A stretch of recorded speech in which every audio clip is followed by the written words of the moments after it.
Good afternoon, everyone. Today's webinar is actually a topic that is very close to my heart. I was just gonna introduce myself very quickly. My name is Karam Vaisal.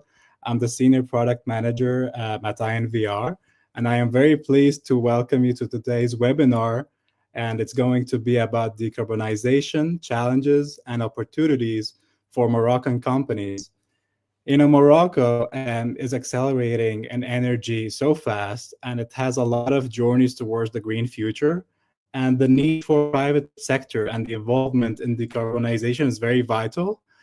And today's webinar, today's session or conversation, it's not like a conversation. It's actually a very good call to action for energy companies to listen to this webinar and engage with us to actually understand the way to go about decarbonization for Moroccan companies and how we can have a much more greener planet and a much more sustainable planet. And I'm actually very honored to be joined today by Loic Jajet from ENGIE, who is our North Africa Regional Director at ENGIE, and also our silver sponsor for the Morocco Energy Week. So Loic, if you can introduce yourself, that would be great as well. Hello, Karam. Thank you. Hello, everyone. Thank you for joining this LinkedIn live session. My name is Loic Jajet, and I have the great honor of leading the North African activities for ENGIE. I'm based in Casablanca, and I have been working for many years at the crossroads of energy, industry, and sustainable development. Maybe first a few words about ENGIE. ENGIE is a global leader in low carbon energy and services, present in more than 30 countries with over 900,000 employees. We develop renewable energy efficiency solutions, green gases, and infrastructure, and to help our clients decarbonize their activities. As part of its ambition to accelerate the energy transition, ENGIE has set a clear objective to become net zero carbon by 2045, a commitment that includes the entire value chain from energy production to customer solutions. And in North Africa, ENGIE is supporting governments, industrials, actors through long-term partnerships. In Morocco, we are particularly active in solar, wind, desalination, and green industrial projects, including a large-scale partnership with OCP Group, one of the world's most important players in phosphate and fertilizers. So today I'm here not only as a speaker, but as a practitioner. My teams and I are working every day with companies and people like you, facing the same questions you may have about carbon, energy, and competitiveness. So I'm very happy to be with you today and to talk about a topic that is becoming absolutely essential for business in Morocco, decarbonization, as you told us. This is not just about the climate anymore, it's about staying competitive, exporting to Europe and other regions, of course, cutting costs, and attracting serious investors. Mm-hmm. So much, Loic. I'm actually very happy to hear that ENGIE is planning to be a net zero carbon by 2045. And that's actually very nice. And I can see that it's like they put it in the website that it's actually their ambition to be a net zero carbon by 2045. And this is actually very promising to a lot of companies to see how ENGIE is aiming to become much more sustainable and to make everything much more sustainable with everything that they do. ENGIE is one of the leading companies in energy. It is very well known. Everyone loves ENGIE, and we also love to see these kind of sustainable things going on in ENGIE as well. So I'm just going to ask you the first question that everyone is asking about. Why is decarbonization now a top priority for Moroccan companies? Why every single company needs to have certain kind of plans? Decarbonization, how we can become net zero carbon, how we can reduce the things that we are using everywhere and becoming reduce anything that we are having to have a sustainable planet Earth. How can you give them a call to action into why do we need it? Why today, not tomorrow? Why do we need it right now? And why do we need to put it in every single plan and in every single meeting that the companies is having to have this ambition, just like NG? So maybe let me begin with the big picture. For many years, reducing emissions was mostly a moral issue. Today, it has become a business issue with real consequences. Let me explain with a simple example. The carbon border mechanism created by the European Union. This new system means that if a company exports products like cement, steel, aluminium, fertilizers, or hydrogen into Europe, and if these products were made using a lot of fossil energy, then the company will have to pay a carbon cost at the European border. In short, carbon emissions now have a price. And this matters a lot for Morocco because more than 60% of Moroccan exports go to Europe. And this rule will expand in the next few years. We know already it may include other industries like glass, paper, chemicals, textiles, or even food, so agriculture. But there is some good news. So a few weeks ago, the European Parliament voted to simplify the carbon border mechanism, especially for small importers to Europe. In Europe, one important change is this: if a company imports less than 50 tons of goods per year, it will no longer need to submit carbon declarations. This will help many small companies and also reduce the reporting burden for small exporters in Morocco. There will also be easier registration procedures, simple rules for calculating emissions, and also more flexible payment terms. But let me be clear. Larger Moroccan companies, especially in industry, are still fully exposed to this mechanism. So the message from Europe is simple: decarbonize now or pay more later. But Morocco, at the end, is in a very good position. We have strong renewable resources like sun and wind. We have a national climate strategy and an associated vision, and we have a growing industrial expertise. And of course, we are very close to Europe, like a hub between Europe, between Africa, and even Middle East. So this is not just a risk, it's also a great opportunity for Moroccan companies to become leaders in low carbon production. Mhm.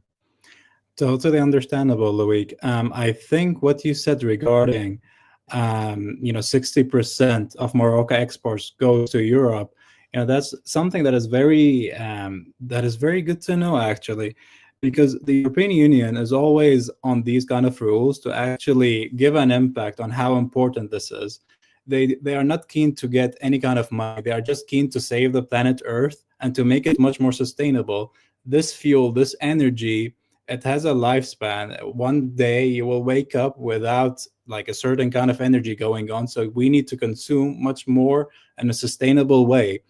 And that's why the Moroccan companies needs to take a certain kind of action point, not for them to pay more, but for them to actually save planet Earth and increase their targets, increase everything that they are trying to do.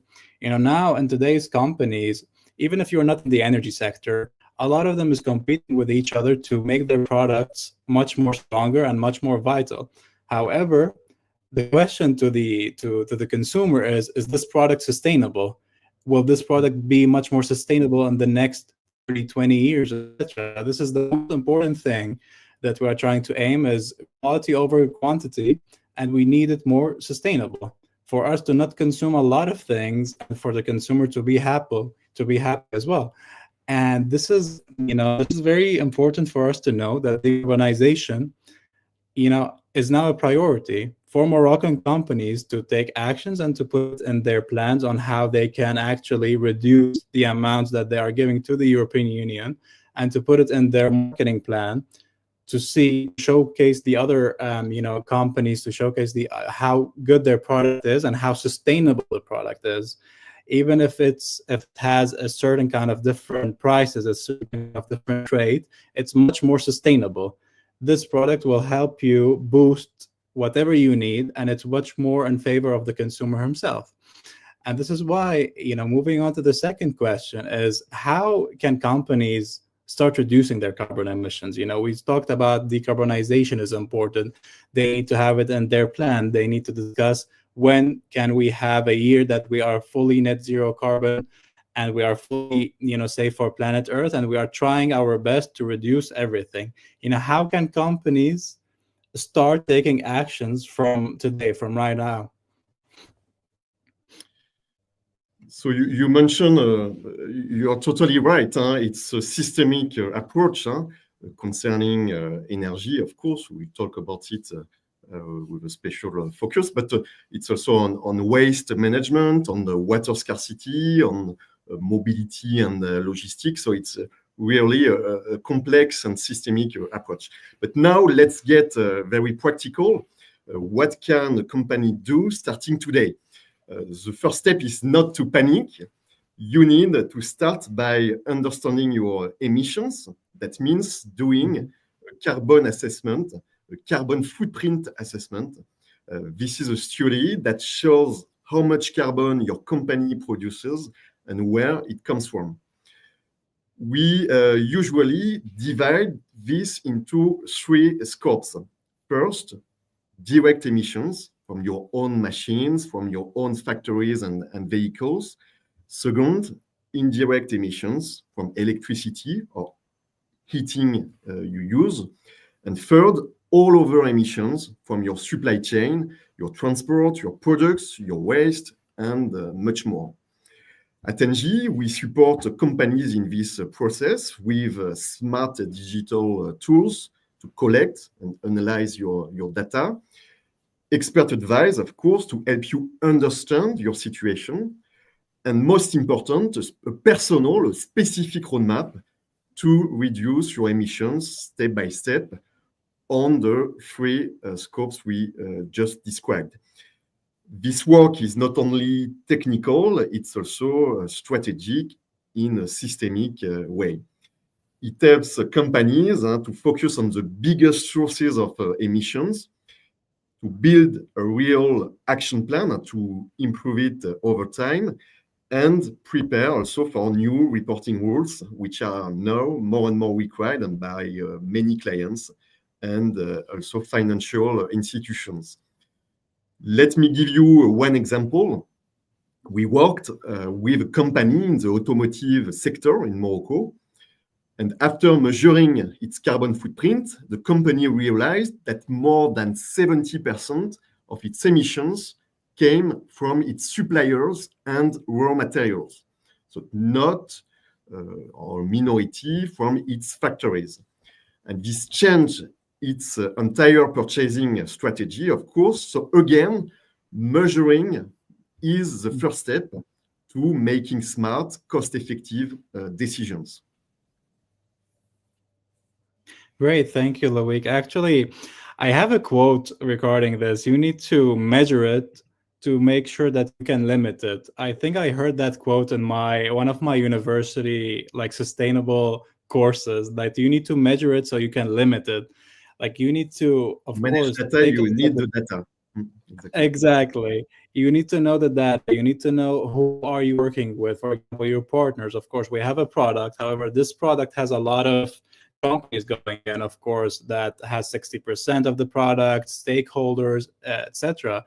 So you need to actually see what kind of things that is working in your product and what kind of things that is not working in your product, and what is the plan B, what is the replacement, of course, and what you did there for that kind of company is actually helping the company to become much more sustainable and to actually reduce the cost by finding another supplier that can do the same thing but in a better way. So this is why you need to actually take a look and to take an action. And this is the most important thing, right now. How can companies start reducing their carbon emissions? There's a lot of roadmaps, right? There's a lot of things that even the government is showcasing, that this is the roadmap, this is how we can help you. Even a lot of companies that is trying to help regarding this case, universities as well, they are doing a lot of workshops to start reducing their carbon capture and to start raising awareness of how important this is. But for the company itself, the planet Earth is the most important thing, and this is why we need to protect every nation. Unless if it's not really protected, the resources of the exact country will go away, and this is why the nation itself will go to its neighboring country and ask for help. And this is why sustainability and even water, electricity, renewables is something vital in the energy industry. Not only the competition, of course, of who is doing a lot of projects, but who is doing the most sustainable projects that is sustaining more. There is a lot of energy, ongoing projects that is having a lot of issues in sustainability. Yes, it has a lot of megawatts going on. It's getting a lot of attention from foreign companies. However, it's not sustainable because there's a lot of problems going on. It is not very regulated. And that's why we need to take a look and to see how we can make it much more sustainable for the projects to keep going, other than building another project from and going back to zero.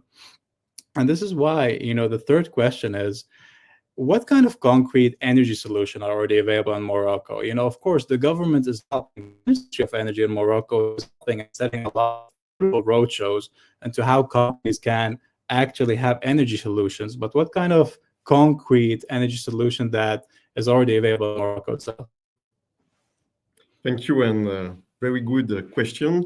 I will not talk about waste management, even if you have a lot of solutions. I will not talk about water scarcity, even if we develop in Morocco, especially in Darla, a first desalination plant supplied by 100% renewable. It's a first project of this kind in the world. But I will talk about energy consumption, because for most companies, the biggest source of emissions is linked to energy.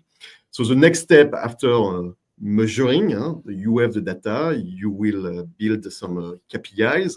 But the next step is, of course, to reduce the carbon footprint of your energy. Here in Morocco, we already have many solutions available, and also in North Africa and worldwide, of course. So at ENGIE North Africa, we developed large-scale solar and wind farm, often in remote areas, optimized for performance and scale. Of course, you can find other companies doing some rooftops or smaller construction, smaller wind or solar plants. But at ENGIE, we are developing what we call large-scale wind or solar farms.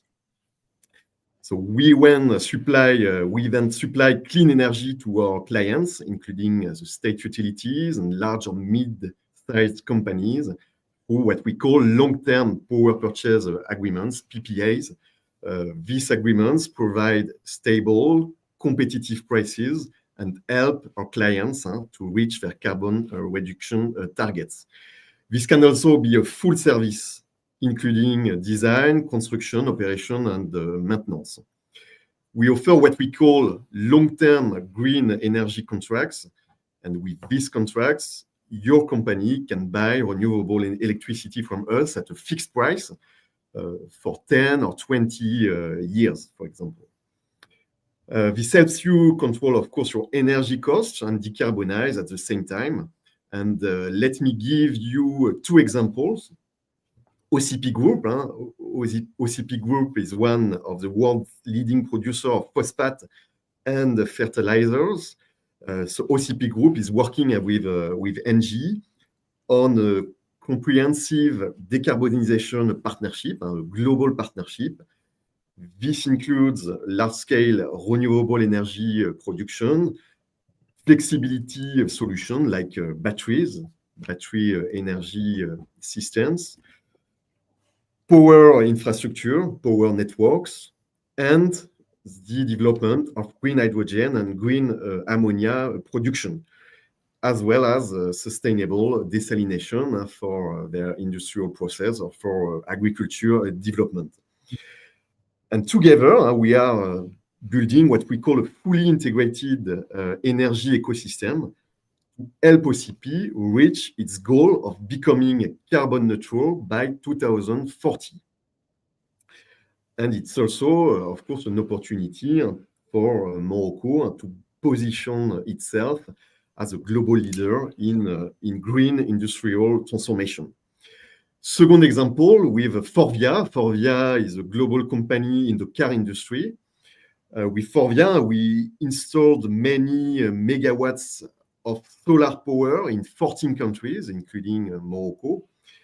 And as a result, they avoid 50,000 tons of carbon emissions every year, and they cut 20% from their energy bills. So you see, it's an impact on the, it's always connected, an impact on the environmental situation, and of course, an impact on your financial situation.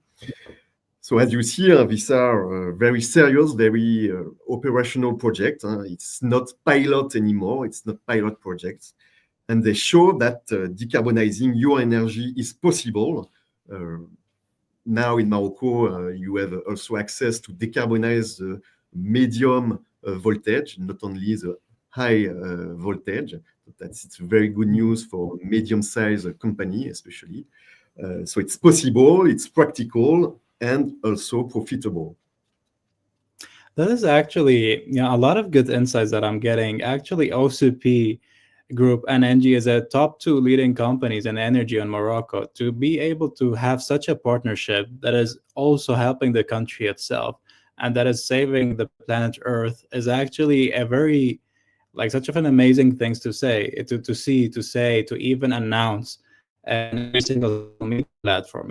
This can actually showcase that these top two leading companies in the energy sector is actually try and reduce their carbon emissions, are trying their best to have their ambitious goals and to give actually kind of an ambitious to other startup companies, mid companies, even competitors itself.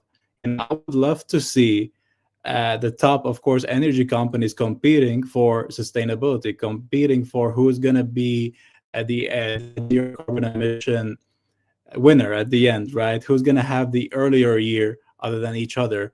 Because this is actually helping the nation itself to have a much more sustainable resources. Loic, Africa, of course, as a continent, it's a very important continent in planet Earth, and it has amazing resources. It has a lot of resources that is just outstanding other than any other continent. But the question is how we can make this continent much more sustainable. How can we help the actual content to give us more? Because of course this resources is not limitless. It has a specific kind of a lifespan that sadly we will wake up one day and we will regret the things that we didn't do.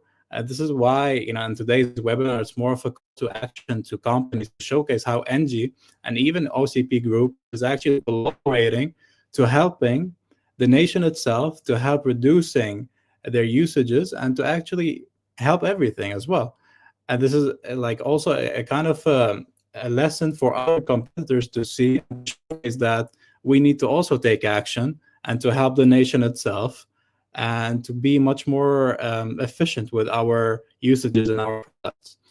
Before going to our last question here, we are moving to our final questions. I'd like to remind the audience, if you had any questions, please write it in the comments below. And at the end, we will answer all of your questions. And of course, if you would like to hear much more updates regarding solar financing, green hydrogen during the Morocco Energy Week, which is taking place on the 24th and the 25th of June in Rabat, we were going to be there along with NG and the full team of NG to share a lot of insights and talk about a lot of things. Even Loic is going to deliver an awesome presentation regarding balancing the Moroccan power system that I would love to see as well. So regarding the last question, Loic, How can the carbon border rules become an opportunity? The EU carbon border adjustment mechanism is coming into effect. There is a plan, there is a road. The companies needs to go there and to see how they can work the way to it. But how can the carbon border rules become an opportunity, not more of a struggle, if you know what I mean? Thank you. Just before answering your question, you talk about a positive emulation, a kind of competition, and it's totally right uh, and appropriate. But today you have two kind of energy companies, energy utilities players. The one dealing with fossil fuels and renewables, using fossil fuels to finance and to invest in renewables, and companies like Engie investing more and more and only in renewables, in green gases, biomethane, hydrogen, ammonia, and also on infrastructures. Gas, but more and more so greener infrastructures, and also power networks.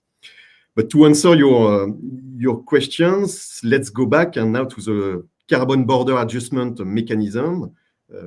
This new rule from the European Union, but you have a similar initiatives in other parts of the world, and you have to be used to this kind of mechanisms. So yes, it's a constraint. Yes, it adds sometimes a complexity. Yes, it can feel like a burden for many companies that export to Europe or other regions. But if you take a step back, you will see that this mechanism is not only a challenge, it's also a signal, and you told us. A signal that global trade is changing, a signal that carbon emissions are no longer invisible or free. And for companies that act early, it can become a real strategic opportunity. So let's look at the facts. Once again, the carbon border mechanism, also called the CBAM, already applies to several sectors. We told it previously: cement, steel, aluminium, fertilizers, hydrogen, and electricity. But over the next few years, the list will expand. Once again, more industries will be affected, possibly chemicals, plastics, glass, paper, even agri-food. So in short, no industrial sector can ignore this shift, this global shift, with a systemic approach. So for Moroccan companies, this matters even more as a hub between Middle East, Africa, and Europe. And again, more than 60% of our exports go to the European Union. Of course, they try to diversify and to focus on other part of the world, but at the moment, 60% for European Union. And most of our industrial partners, especially in automotive, in mining, chemicals, food, even in aeronautic, are already under pressure from European clients to report, to reduce emissions. So now, here's a key point maybe: the carbon border mechanism is not a tax, it's an incentive. It's not meant to punish countries like Morocco. It's designed to encourage cleaner production everywhere and to reward those who take the lead. That means if your company reduces its emissions, if you can measure your carbon footprint accurately, if you can demonstrate also that you are taking a real action, then you will be more competitive than others who wait or do nothing. So let me give you a few concrete benefits for early movers. First of all, you can keep your access to the European market and to other markets without paying increasing carbon penalties. Then you will be preferred by buyers and clients who want more and more to green their own value chain or the products they will use or they will buy. Of course, you will gain access to international finance, especially green loans, especially climate-aligned investment funds. of course, will boost your brand and reputation. It's also a very important aspect for companies as a forward-looking, responsible, reliable supplier. And also in the long term, you will be better prepared for other regulations that are also coming soon, like mandatory climate reporting, product labeling, or sustainability certifications. So yes, decarbonization is a cost, but not decarbonizing will cost even more, in fact. Mhm. And the companies that act now, before it becomes mandatory, will not only avoid penalties, but they will be rewarded. Now, how do you do it in practice? That's where partners like NG come in. We don't just deliver electricity, and we help companies transform their operation for the long term. So from start to finish, we support carbon footprint assessments, so you know exactly where your emissions are coming from. We create what we call decarbonization roadmaps adapted to your sector, to your budget, to your goals. We develop large-scale renewable energy solution for long-term power purchase agreement, and also reporting systems to help you communicate your progress to clients, to regulators, to investors as well. So we are already working with global groups, with multinational groups, including here in Morocco, to make this transition real and practical. And also, of course, we are committed to supporting Moroccan companies, Moroccan state, regions, to become not just compliant, but leaders in the low carbon transition. So my advice is very simple. Don't wait. Don't underestimate the importance of carbon in your business model. Don't assume this is only a European future issue. No, the future is already there. And companies that start now, even with small steps, will be ahead of the curve. So they will build stronger partnerships. They will open new markets also, and they will turn climate risk into a long-term value. That's what makes the carbon border mechanism more than just a regulation. It's a real opportunity. It will choose to seize it. Mhm. Thank you so much, Loic. Actually, when you're talking about this is a call to action to a lot of companies to choose their partners that they can help them with everything that they need. Of course, when you were giving us the story about the automobile that you helped reducing the carbon capture and the 60%, that was such a short case study that every single kind of a company needs to understand and needs to adapt of, oh, we need to take action and we need to see what kind of partner that we need to have an agreement with to help us regarding that. And of course, Angie is your partner. That this is a call to action to every single company to actually, if you don't have the capacity or the resources, you can partner up with a lot of big companies or middle companies to help you reducing the things that you are, of course, consuming to make your products a sustainable product, of course. The last thing you can do is PPAs. Regarding PPAs, actually, from the audience itself, that I would like to showcase right here. It's saying, how easy can the companies create PPAs? For example, we can rephrase the question to how can companies adopt PPAs to decarbonize power consumptions, for example. What kind of things that we need to include into the PPAs to be able to help the planet Earth? How can we make it much more sustainable to decarbonize the power consumption, let's say, from your experience, of course? So, of course, first you have what we call the state PPA, directly with the state and state developer, but you have also what we call corporate PPAs, and it's a kind of discussion, a kind of negotiation with you to understand first your needs in terms of consumption, in terms of timing, in terms of balancing during the year. And then we can construct this global partnership based on this long-term power purchase agreement.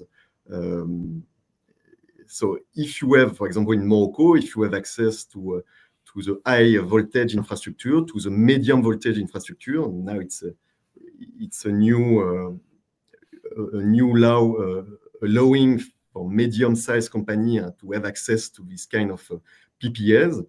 It's much more. It's much easier to contact companies like us to create a tender between many companies for such kind of agreements on a long-term basis between approximately 10 and 20 years. But it's really tailor-made based on your needs, based on your location. If you are multi-sites, if you are in several countries, of course, a PPA is more focused on one country and traditionally, but we can also create a kind of global partnership if you have multi-factories within the world. So it's much more. It's much easier to contract this kind of contracts. Of course, there is questions on financing, but if you look at Morocco, for example, you have more and more financing solutions, green financing solutions from national banks, especially for small and medium companies, but also for large players, large industrial players with financing solutions by donors, by international donors like EBRD, like IFC, like Proparco, or other donors. So it's now a much easier process, especially in North Africa, but also in other parts of Africa. Great. Thank you so much, Louis. Of course, we have a lot of questions going on, but sadly, due to the timing of the actual webinar, of course, if you have any kind of questions, you have NG Africa everywhere and Morocco as well to contact with. And you have, of course, Louis's LinkedIn and our webinar. But thank you very much, Louis, for sharing your insights and your expertise with us. It's clear that decarbonization, it's not just a regulatory challenge, it's actually a powerful opportunities for Moroccan companies to innovate, grow, and lead the way towards a green and a more sustainable future. And of course, to all of our attendees, thank you so much for joining and for thoughtful questions. We hope this webinar is actually a good call to action to a lot of companies to take action and to move forward with their plans regarding everything that helps our planet to become much more sustainable. Thank you so much, Louis, for joining us.